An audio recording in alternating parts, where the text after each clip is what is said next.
The Johnson family had planned a lovely picnic in the forest for weeks. They were all excited to spend a beautiful day outdoors, surrounded by nature.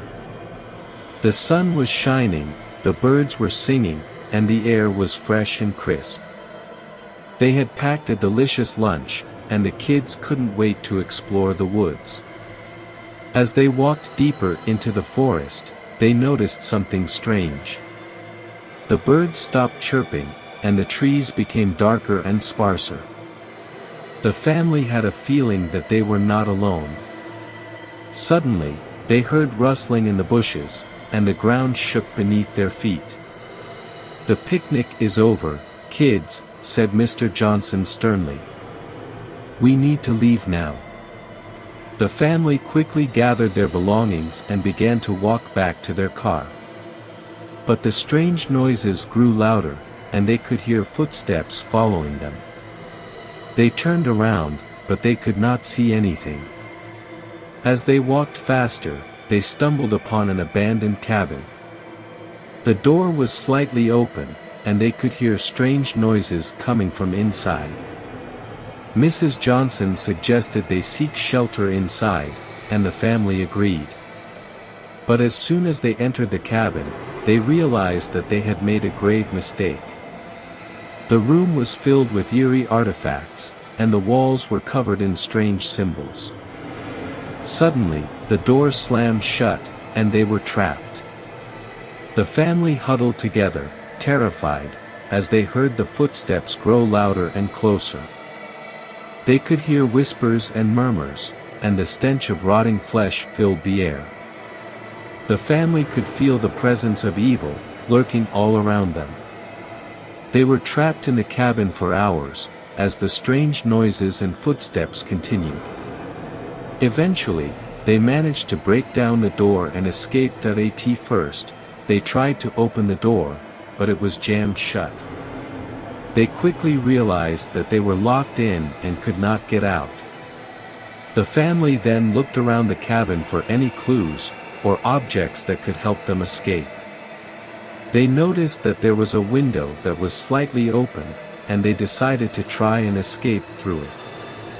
Mr. Johnson and his son worked together to break the window and create a hole big enough for everyone to climb through. As they were climbing out, they heard the door creak open, and they knew they had to hurry. The family quickly climbed out of the cabin, and ran as fast as they could back to their car, not looking back in fear of what they might see. Once they were safely in the car, they drove away as fast as they could, feeling relieved that they had escaped the cabin, and the unknown presence that had trapped them inside.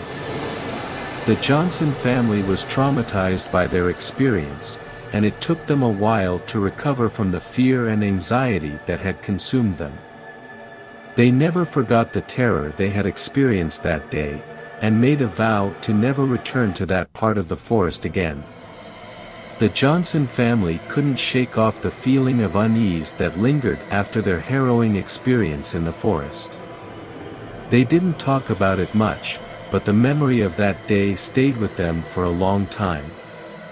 As the days went by, strange occurrences began to happen around the Johnson household. Every night, they could hear strange whispers and murmurs coming from the walls. The children would complain of nightmares, and Mrs. Johnson would often wake up to find objects moved around in the house. Mr. Johnson was convinced that something had followed them back from the forest. He tried to dismiss it as their imagination, but the strange occurrences continued. They decided to seek help from a local priest, who performed a cleansing ritual in their house. In many cultures, it is believed that a priest or spiritual leader has the power to cleanse a space or person of negative energy or evil presence through a ritual or prayer. The evil presence had the power to speak with the priest. It would suggest that it was a stronger and more intelligent entity than a typical malevolent spirit. In such a scenario, the priest would likely engage in a spiritual battle with the evil presence, and other spiritual tools to weaken and repel the entity. The priest would also try to understand the nature and motive of the entity, and determine the best approach to exorcism it. The priest may use holy water, incense, salt, and recite prayers to purify the air and create a protective barrier against negative entities. The priest may need to perform an exorcism ritual to remove the evil presence from the home. This involves a series of prayers, blessings, and rituals that are designed to weaken and expel the entity. A few days later, after cleaning house, a family suffered another attack from evil and they decided to leave the house due to continued spiritual attacks. It may be the best decision for their safety and well-being. By taking these steps, the family can create a safe and nurturing environment for themselves and move forward from their experience with spiritual attacks.